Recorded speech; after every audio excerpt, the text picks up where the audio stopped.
Welcome to BDD news. ముందుగా headlines చూద్దాం.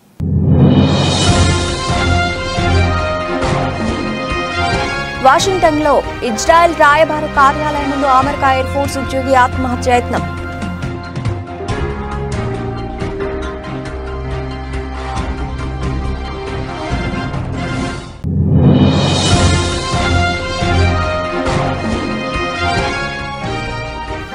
సముద్ర గర్భంలో ద్వారకా వద్ద ప్రధాని మోదీ పూజలు.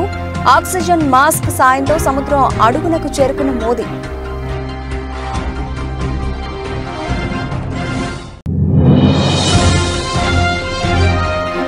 రాజస్థాన్లోని ఫలౌడీలో ఆదివారం ఘోరం.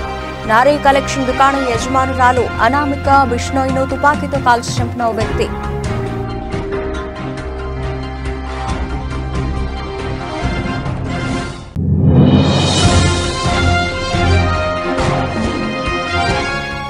చిన్నంపేట జాతీయ రహదారిపై ఆర్టీసీ బస్సు బీభత్సం.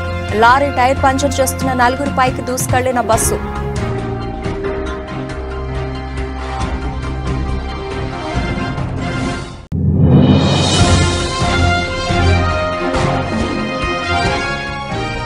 దంతాలపల్లి మండలం పెద్దముప్పారం గ్రామంలో కార్యకర్తల సమావేశం. హాజరైన MLA doctor Ramachandra Naik.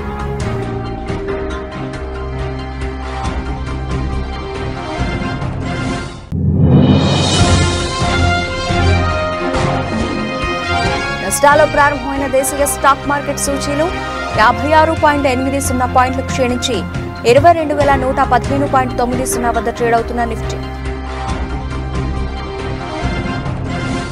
America air force ఉద్యోగి ఒకరు వాషింగ్టన్లోని ఇజ్రాయెల్ రాయబార కార్యాలయం ముందు ఆత్మహత్య చేశాడు.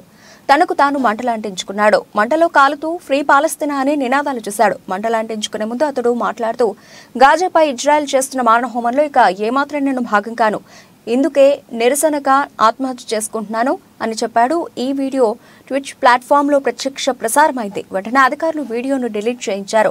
ఘటన అనంతరం మంటలార్పి ఆ వ్యక్తిని ఆసుపత్రికి తరలించారు. ఆత్మహత్యయత్నం చేసిన వ్యక్తి ప్రస్తుతం ఆసుపత్రిలో చావుబతుకుల మధ్య కొట్టుమిట్టాడుతున్నాడు. యూనిఫామ్ వేసుకుని తనను తాను కాల్చుకున్న వ్యక్తి అమెరికాలోని టెక్సాస్కు చెందిన ఎయిర్ ఫోర్స్ ఉద్యోగి అని అధికారులు నిర్ధారించారు.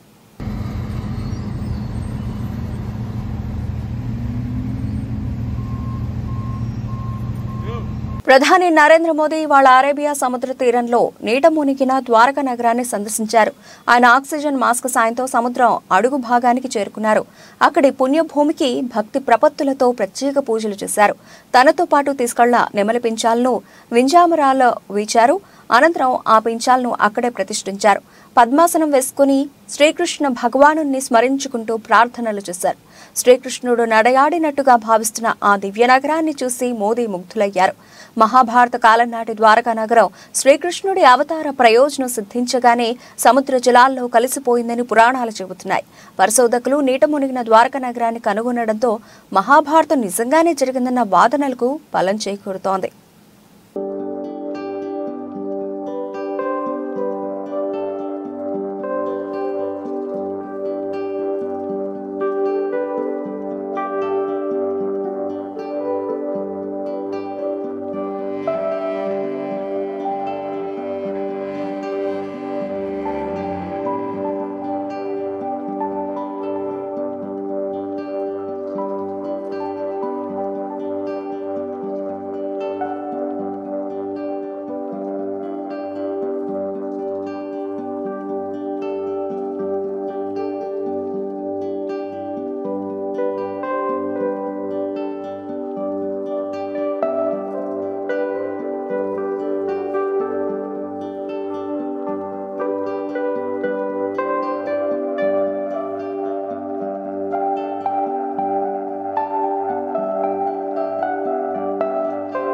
రాజస్థాన్లోని ఫలౌడీలో ఆదివారం ఘోరం జరిగింది. నారీ కలెక్షన్ దుకాణం యజమానురాలు అనామిక బిష్ణోయ్ను ఓ వ్యక్తి తుపాకీతో కాల్చి చంపాడు. ఆమెను చంపింది భర్త మహిరామ్ బిష్ణోయ్గా పోలీసులు అనుమానిస్తున్నారు. దంపతులిద్దరికీ కొన్నాళ్లుగా గొడవలు జరుగుతున్నాయి. చాలా కాలంగా ఇద్దరు విడివిడిగా జీవిస్తున్నారు. వరకట్నం కేసు కూడా కోర్టులో నడుస్తోంది. నిందితుడి కోసం పోలీసులు గాలిస్తున్నారు.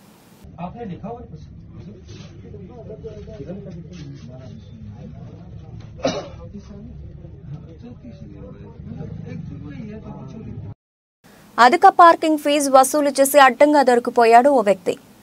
హపూర్ జిల్లా ఎస్పీ అభిషేక్ వర్మ ఇటీవల కారులో బ్రిడ్జ్ ఘాట్కు వెళ్లారు. ఈ క్రమంలో పార్కింగ్ స్థలం వద్ద ఉన్న వ్యక్తి ₹53 పార్కింగ్ ఫీజును రసీదిచ్చి ₹60 తీసుకున్నాడు. ఇదేంటని అడిగితే ఐపీఎస్ అధికారిని తెలియక ధరలు రోజు మారుతుంటాయని ₹60కి బదులు ₹50 తీసుకుని ఉంటే ఇలాగే మాట్లాడేవారా అంటూ ఎదురు ప్రశ్నించాడు. ఈ సంభాషణను ఆ అధికారి రికార్డు చేయడంతో ఆ వ్యక్తి దొరికిపోయాడు. पर्ची में तो ₹53 रखे हो, लिखे हो 60 रुपए ही जमा होते हैं। 53 है तो ₹7 दीजिए वापस। रोजमर्रा में जैसे आप कल आएंगे हाँ, तो ये तकरीबन की पर्ची आपको 50 रुपए में मिलेगी। ऐसा क्यों अलग अलग रेट है? हाँ, अलग अलग रेट। और उधर ₹50 है आप तो सभी जगह 60 होगा। और जो पर्ची में लिखा वही तो लेना चाहिए आपको। जब हम आपसे कम पैसे लेंगे तो उस समय तो आप हमसे ये नहीं पूछेंगे कि 53 के 50 क्यों ले रहा भाई। जब फालतू देंगे तो आप पूछ रहे हैं। अब 14 दिन 50 रुपए ले जाएंगे। इसमें तो ₹50 लिखा है। ये पुरानी होगी सर आपके पास। अच्छा, हाँ, ये पुरानी होगी। चलो अच्छा ये करीब 10 पैसे कटवाई होगी नीचे उधर से पे। वो मैं ही काटता हूँ, मेरी ड्यूटी मुझसे ही कटवाई होगी। ठीक है भैया, कायदे में रहेंगे। ये पुरानी पर्ची आपके पास। Okay okay. కాకినాడ జిల్లా చిన్నంపేట జాతీయ రహదారిపై సోమవారం ఆర్టీసీ బస్సు బీభత్సం సృష్టించింది. లారీ టైర్ పంచర్ చేస్తున్న 4గురిపైకి బస్సు దూసుకెళ్లింది. ఈ ప్రమాదంలో 4 అక్కడికక్కడే ప్రాణాలు విడిచారు. సమాచారం అందుకున్న పోలీసులు బస్సును వెంబడించి పట్టుకున్నారు. మృతులు దాసరి ప్రసాద్, కిషోర్, రాజు, నాగయ్యగా గుర్తించారు.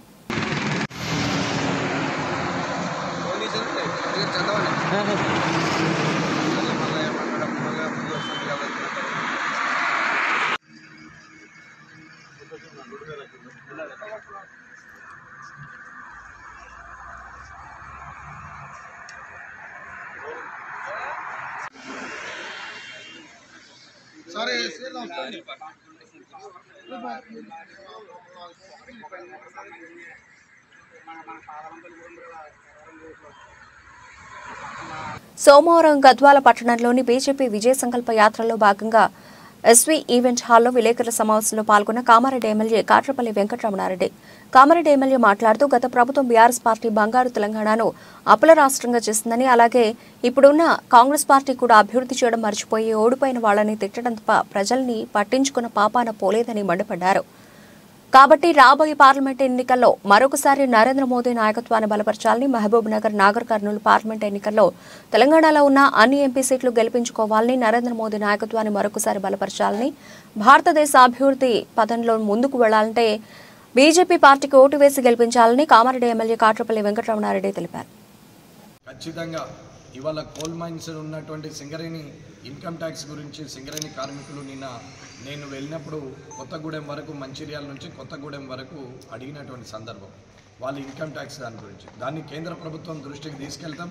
రానున్న కాలంలో వారికి అది కొంచెం ఇబ్బందికరంగా ఉంది అన్నప్పుడు వాళ్ళ సమస్య పరిష్కరించడానికి సిద్ధంగా ఉన్నాం.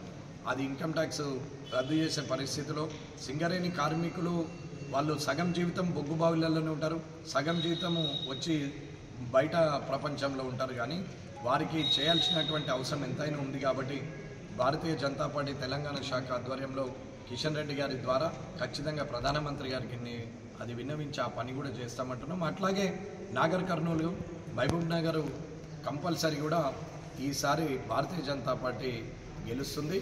మోడీ గారి పక్షాన రేవంత్ రెడ్డి గారి ఆస్థాన విద్వాంసుడు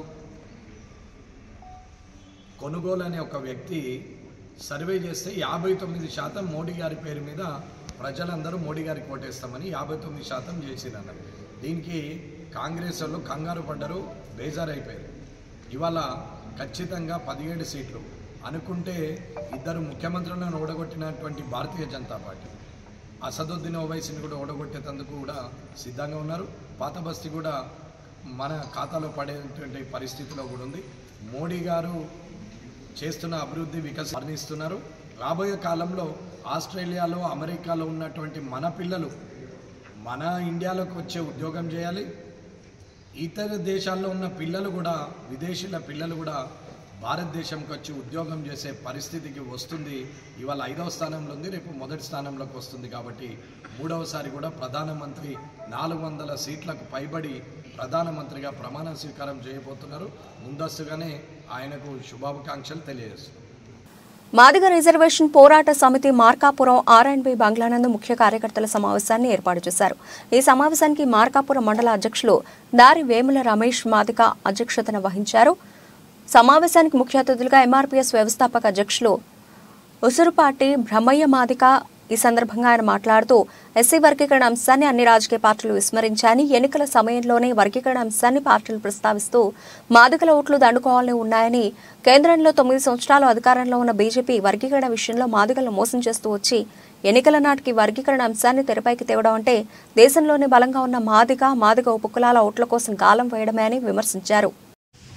ఎస్సీ రిజర్వేషన్ల వర్గీకరణకు తాము అధికారంలోకి వస్తే 100 రోజుల్లోనే చట్టబద్ధత కల్పిస్తాం పార్లమెంటులో అని మాటిచ్చిన భారతీయ జనతా పార్టీ ఈరోజు 10 సంవత్సరాల తర్వాత చివరి పార్లమెంటు సమావేశాలు ముగించుకున్న తర్వాత కూడా ఎస్సీ వర్గీకరణకు పార్లమెంటులో చట్టబద్ధత కల్పించకుండా నిట్ట నిలువున మాదిగలని మోసం చేస్తుందని చెప్పని తెలియజేస్తా ఉన్నాం.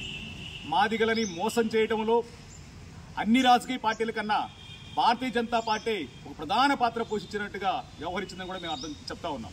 దానికి కారణం 78 నుండి 82 నుండి దీన్ దయాళ్ ఉపాధ్యాయ గారు అంత్యోదయంలో భాగం ఎస్సీ వర్గీకరణ అని చెప్పని అనేక సందర్భాల్లో బాధికలు ఏర్పాటు చేసుకోబడిన సభలకు వచ్చి మాట్లాడినటువంటి భారతీయ జనతా పార్టీ పెద్దలు, అది కిషన్ రెడ్డి గారా, వెంకయ్య నాయుడు గారా, సుష్మా స్వరాజ్ గారా, లేదా నిన్నగాక మొన్న మోడీ గారితో సహా అనుకుంటే అందరూ కూడా వర్గీకరణకు పార్లమెంటులో చట్టబద్ధత కల్పిస్తామని గతంలో చెప్పి నేడు పార్లమెంటులో ఎస్సీ వర్గీకరణకు చట్టబద్ధత కల్పించకుండా మోసం చేయడం అనేది నిజంగా మాదిగ జాతికి ద్రోహం చేయడమే భారతీయ జనతా పార్టీ అని చెప్పి తెలియజేస్తూ భారతీయ జనతా పార్టీకి తగిన విధంగా బుద్ధి చెప్పడానికి మాదిగలు సిద్ధపడాల్సిందిగా కోరుతా ఉన్నాం.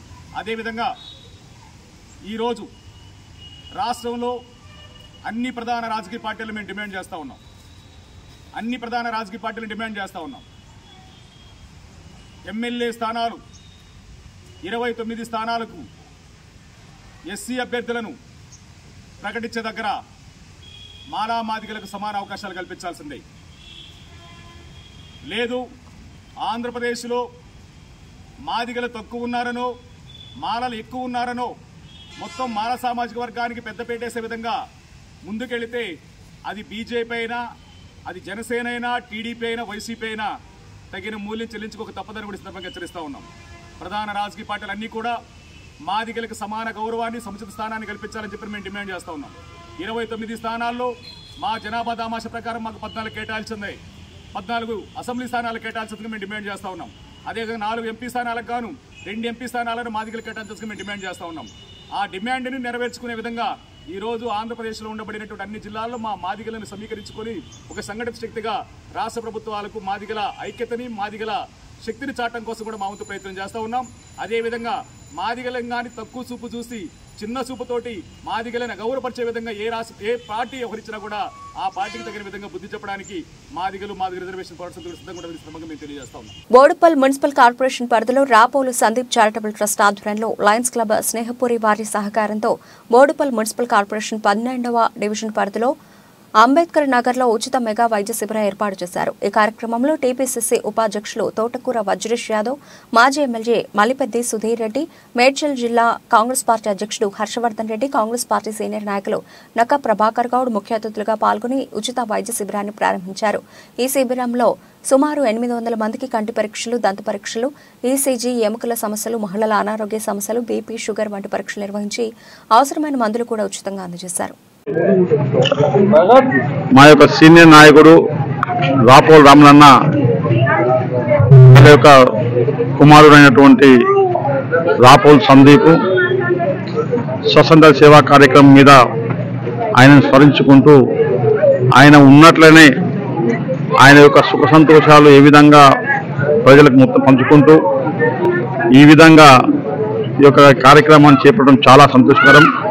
ఇలా బోడుపల్లి ఉన్నటువంటి ప్రజలందరూ కూడా కళ్ళు కానీ, డెంటల్ కానీ, హార్ట్ కానీ, గర్భసంచులు సంచి సంబంధించినటువంటి మహిళల కోసం కానీ, అదేవిధంగా ప్రతి ఆరోగ్యానికి సంబంధించినటువంటి అన్నిటి మీద ఈరోజు హెల్త్ క్యాంప్ పెట్టి సందీప్ స్వర్గస్థులైనా కానీ ఆయనను స్మరించుకుంటూ ఆయన ఉన్నాడు బతికున్నాడు అనే ఒక ఆలోచనతోనే ఆయన యొక్క రూపంలో ఈ ప్రజలందరినీ కూడా చూసుకొని ఆయన సంతోషాన్ని వాళ్ళ అమ్మగారు, వాళ్ళ సిస్టరు, వాళ్ళ ఫాదరు కూడా ఆ సంతోషాన్ని ప్రజలకు పంచుకుంటూ ఇంకా ఎన్నో కార్యక్రమాలన్నా మీరు చేయాలని చెప్పేసి ఆ భగవంతుడు ఆయుర్వేదంతో ఉండాలని చెప్పేసి అని కోరుకుంటూ ఇంకా ఎన్నో కార్యక్రమాలు చేయాలి.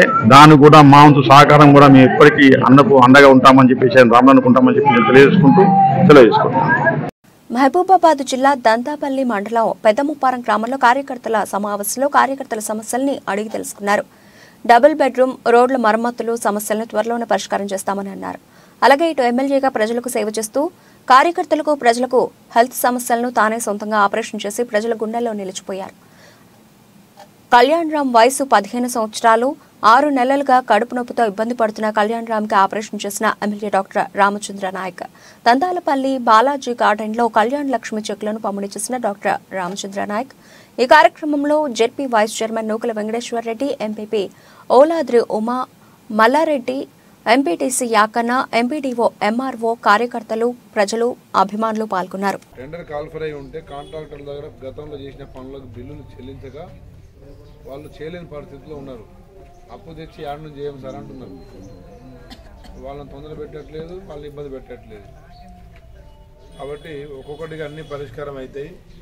తప్పకుండా కాంగ్రెస్ ప్రభుత్వం మీరు ప్రజల్లో చెప్పాల్సింది ఏంటంటే కాంగ్రెస్ పార్టీ హామీలు ఇచ్చుకుంటూనే ఎలాంటి అప్పు చేయకుండా, ఎలాంటి నిత్యావసరాల రేటు పెంచకుండా, ఇప్పటిదాకా రేటు పెంచిరా అదే కేసీఆర్ చేతిలో కనుక పడి ఉంటే ప్రభుత్వం ఈ పార్టీకి లిక్కర్ రేట్లు పెరుగు, రిజిస్ట్రేషన్ రేట్లు పెరుగు, హౌస్ ట్యాక్స్ పెరుగు, కరెంట్ ట్యాక్స్ పెరుగు, అన్నీ పెరిగేటి. మరి ఈ పార్టీ 2 ఆస్తులు కోకపేట ఆస్తులు అమ్మేటోడు. మనం ఇంతవరకు ఏ ఆస్తి అమ్మలేదు, ఏ ట్యాక్స్ వేయలేదు, ఏ రేటు పెంచలేదు. ఇంకా మనం ఇస్తున్న హామీలు ఒక్కొక్కటిగా అమలు చేసే పనులనే ఉన్నాం. కాబట్టి కాంగ్రెస్ పార్టీ ప్రజల మీద రేపు ప్రజల మీద భారం వేయకుండానే ఈ పనులను ఎట్లా చేయాలనే కార్యక్రమంలో ఉంది. 10 ఏళ్ల బీఆర్ఎస్ పాలనలో మెదక్ జిల్లా ఆగమైందని దుబ్బాక మాజీ ఎమ్మెల్యే రఘునందన్ రావు అన్నారు. నర్సాపూర్లో ఆయన మాట్లాడుతూ అత్తకో బెడ్రూమ్, అల్లునికో బెడ్రూమ్ అని చెప్పిన బీఆర్ఎస్ నాయకులు డబుల్ బెడ్రూమ్ ఇళ్లు ఎందుకు పూర్తి చేయలేదని ప్రశ్నించారు. ₹2 నుంచి 4 కోట్ల రూపాయలతో ఎమ్మెల్యేల క్యాంపు కార్యాలయాలు పూర్తయినంత తొందరగా పేదలకు ఇచ్చే డబుల్ బెడ్రూమ్ ఇళ్లు ఎందుకు పూర్తి కాలేదని ప్రశ్నించారు.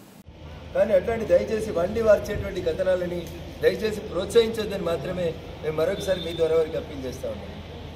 ఇకపోతే ఈ ప్రాంతం మెదక్ జిల్లా 10 సంవత్సరాలు మామ అల్లుళ్ళ పాలన లోపల జరిగిన అభివృద్ధి ఏముందో మేమందరం చూసినాం. అత్తకో బెడ్రూమ్, అల్లునికో బెడ్రూమ్, నర్సాపూర్లో ఏళ్ళదాకా బెడ్రూములు రాలేదు, కట్టిన బెడ్రూమ్లు పూర్తి కాలేదు. కానీ ఎమ్మెల్యేల కోసం కడతామని చెప్పినటువంటి క్యాంప్ ఆఫీసులు మాత్రం 6 నెలల్లోనే పూర్తయింది.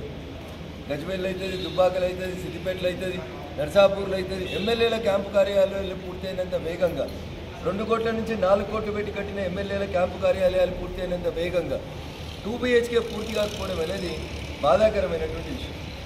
నర్సాపూర్లో శిలాఫలకం ఎప్పుడు వేసారు, ఎప్పుడు స్లాబులు పడ్డాయి, ఎంతకాలం నుంచి దాన్ని ఇంకా అట్లే ఆపి పెడతా ఉన్నారు అనేది ఒకసారి మీరు గుర్తుంచుకోవాలి. అప్పుడు కాంగ్రెస్లో మంత్రులుగా ఉండి ఇప్పుడు బీఆర్ఎస్ ఎమ్మెల్యేలుగా వచ్చిన వాళ్ళు కూడా ప్రభుత్వంలో ఉండి ఏం చేస్తున్నాం, ఏం చేస్తలేమనేటువంటి విషయం లోపల పేద ప్రజలకు జరుగుతున్నటువంటి అన్యాయాన్ని దయించి ఒకసారి మేము మళ్ళీ ప్రజలకి ఈ విజయ సంకల్ప యాత్ర ద్వారా చెప్తూ ముందుకు పోతా ఉన్నాం. కాంగ్రెస్ బీఆర్ఎస్ 2 కలిసి జంట కవుల్లాగా పయనం కొనసాగిస్తూ మా మీద బురద చల్లుతూ ఉన్నాయి. నేను మళ్ళీ మీ ద్వారా ప్రజలకు చెప్పదలుచుకున్నాను. ఇండియా కూటమిలో కేజ్రీవాల్ గారు ఉంటారు. కేజ్రీవాల్ గారు హైదరాబాద్కి వస్తే కేసీఆర్ గారు ఇంటికి వస్తారు. కేజ్రీవాల్ గారు కేసీఆర్ గారు ఒకటే. ఇండియా కూటమిలో కేజ్రీవాల్ గారు భాగస్వామి.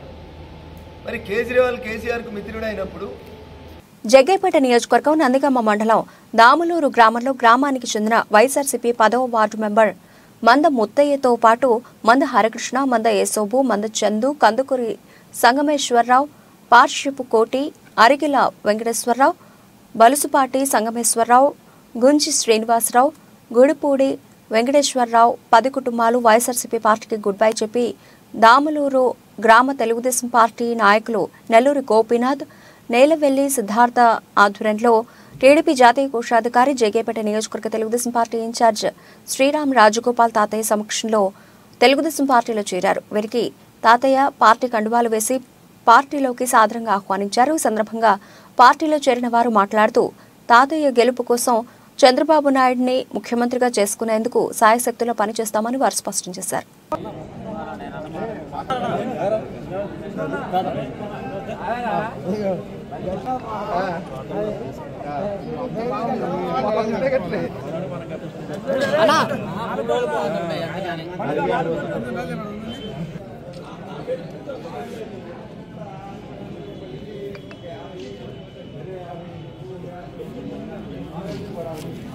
నిజాంపేట మండల కేంద్రంలోని గడిమి చెరువులో సోమవారం గ్రామ ఎంపీటీసీ లహరి కృష్ణారెడ్డి ఆధ్వర్యంలో జాతీయ గ్రామీణ ఉపాధి హామీ పథకం కింద పూడిక తీసే పనులను కొబ్బరికాయ కొట్టి పనులను ప్రారంభించారు. ఈ సందర్భంగా వారు మాట్లాడుతూ 100 రోజుల పని దినాల్లో భాగంగా గ్రూపుల వారీగా ఉపాధి హామీ పనులు ప్రారంభించామన్నారు. ఈ కార్యక్రమాన్ని ఉపాధి హామీ కూలీలు సద్వినియోగం చేసుకోవాలన్నారు. ఈ కార్యక్రమంలో గ్రామ కార్యదర్శి నరసింహులు, ఫీల్డ్ అసిస్టెంట్ తిరుమల్, కూలీలు దుర్గయ్య, కన్నాపురం బాగులగౌడ్, రాజారావు, ఓంకార్, జనార్దన్, గ్రామస్తులు తదితరులు పాల్గొన్నారు.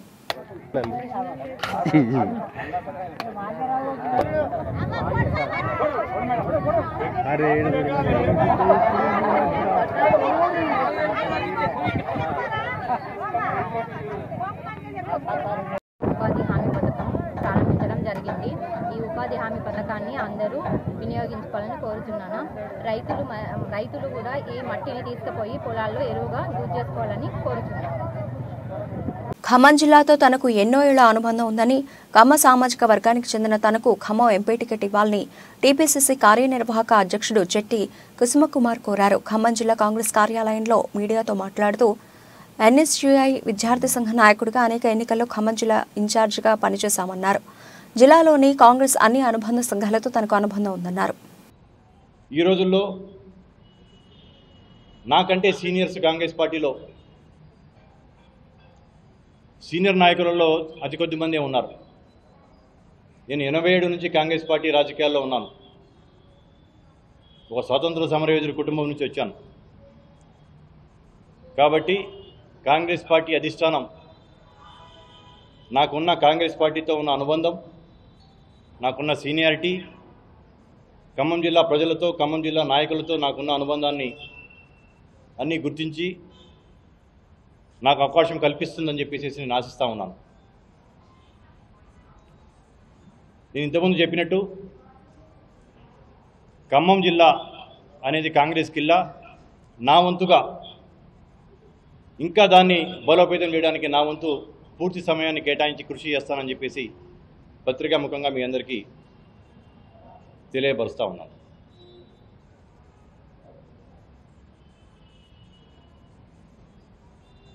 అందరూ నాకు మిత్రులేను. జిల్లాకు చెందిన నాయకులందరూ కూడా నేను కలిసి పనిచేసిన వాళ్ళు. అందరు నాయకులతో సత్సంబంధాలు ఉన్నాయి నాకు, జిల్లా నాయకులతో. మండల స్థాయి నాయకులతో కూడా, మండల అధ్యక్షులు కావచ్చు, ఎన్ఎస్యూఐ, యూత్ కాంగ్రెస్ అన్ని విభాగాల యొక్క నాయకులు కావచ్చు, అందరూ 7 ఎమ్మెల్యేలతో కావచ్చు, అందరితో కూడా సత్సంబంధాలు ఉన్నాయి. అందరూ సానుకూలంగానే స్పందించారు.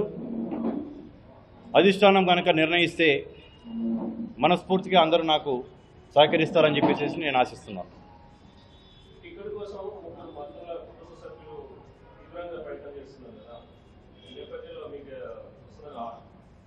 అంటే నేను ఇంతకుముందే చెప్పడం జరిగింది, కాంగ్రెస్ పార్టీతో నా యొక్క అనుబంధం 37 సంవత్సరాలు. ఎన్ఎస్యూఐ నాయకుడి కింద, యువజన కాంగ్రెస్ నాయకుడి కింద, ఉమ్మడి రాష్ట్రంలో రాష్ట్ర ప్రధాన కార్యదర్శిగా, తెలంగాణలో వర్కింగ్ ప్రెసిడెంట్గా ఈరోజు జాతీయ స్థాయిలో ఉన్నాను.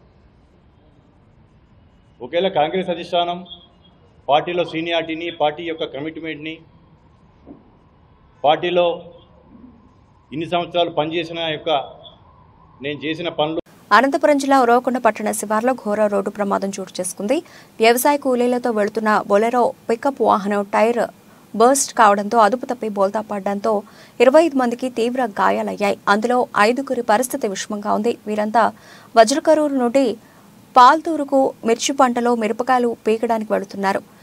వజ్రకరూరు నుండి బయలుదేరిన వాహనం ఉరవకొండ పట్టణ శివార్లో వేగంగా వెళుతున్న వాహనం ఒక్కసారిగా అదుపు తప్పి బోల్తా కొట్టింది. దీంతో ఈ ఘటన చోటు చేసుకున్నట్టుగా తెలుస్తోంది. ప్రమాద సమయంలో వాహనంలో దాదాపుగా 40 మందికి పైగా ప్రయాణిస్తున్నట్టు స్థానికులు చెబుతున్నారు. సమాచారం అందిన వెంటనే గాయపడిన వారందరినీ ఉరవకొండ ప్రభుత్వ ఆసుపత్రికి తరలించి చికిత్స అందిస్తున్నారు. వీరందరూ వజ్రకరూరు మండల కేంద్రంలోని ఎస్సీ కాలనీకి చెందిన వారుగా తెలుస్తోంది. క్షతగాత్రులు అందరికీ ఉరవకొండ ప్రభుత్వ ఆసుపత్రిలో చికిత్స అందిస్తున్నారు. పరిస్థితి విషమంగా ఉన్న వారిని అనంతపురానికి తరలిస్తున్నారు.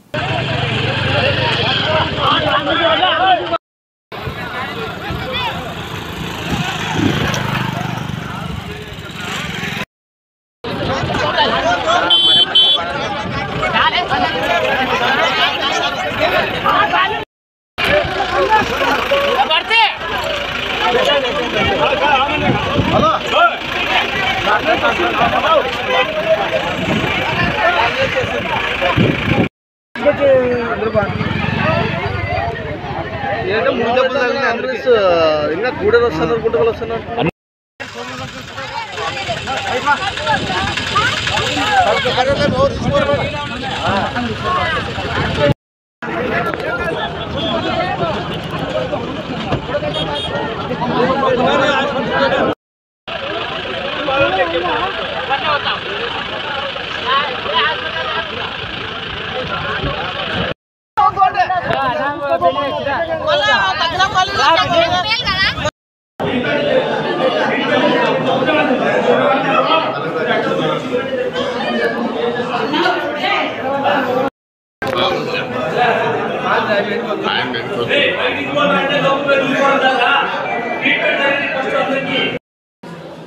Unul le service atau nemble.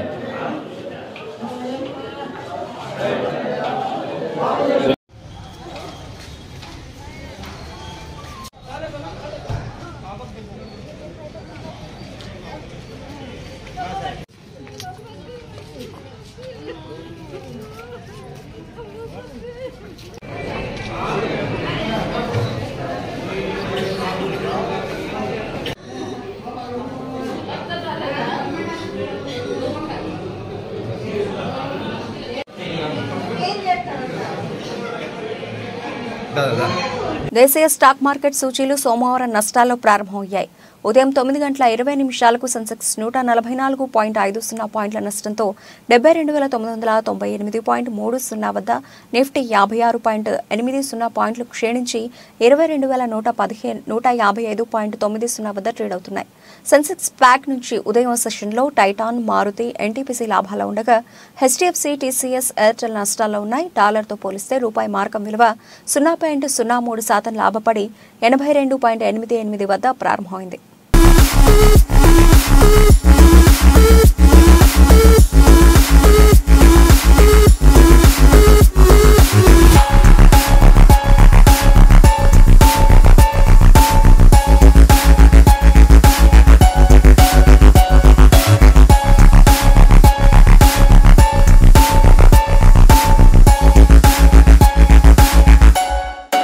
Bulletin ముగించే ముందు హెడ్లైన్స్ మరోసారి.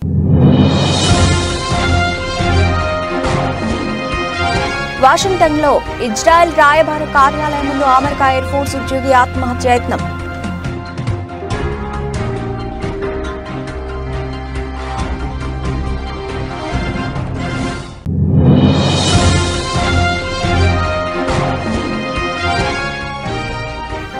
సముద్ర గర్భంలో ద్వారకా వద్ద ప్రధాని మోదీ పూజలు, ఆక్సిజన్ మాస్క్ సాయంతో సముద్రం అడుగునకు చేరుకున్న మోదీ.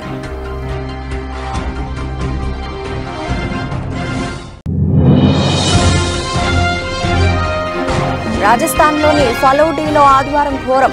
నారీ కలెక్షన్ దుకాణం యజమానురాలు అనామిక బిష్ణోయ్ను తుపాకీతో కాల్చి చంపిన ఓ వ్యక్తి.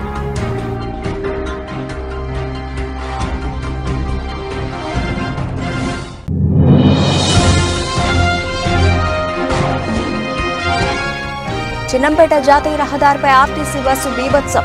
లారీ టైర్ పంచర్ చేస్తున్న 4 పైకి దూసుకెళ్లిన బస్సు.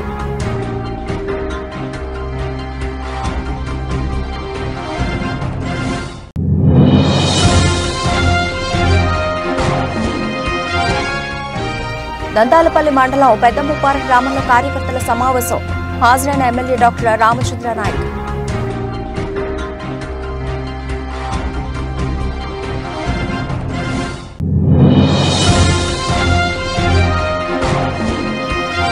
నష్టాల్లో ప్రారంభమైన దేశీయ స్టాక్ మార్కెట్ సూచీలు 56.80 పాయింట్లు క్షీణించి 22,115.90 వద్ద ట్రేడ్ అవుతున్న నిఫ్టీ. ఇవి ఇప్పటివరకు బులెటిన్ అప్డేట్స్. మరిన్ని అప్డేట్స్ తో మళ్ళీ కలుద్దాం. అంతవరకు సెలవు. నమస్తే.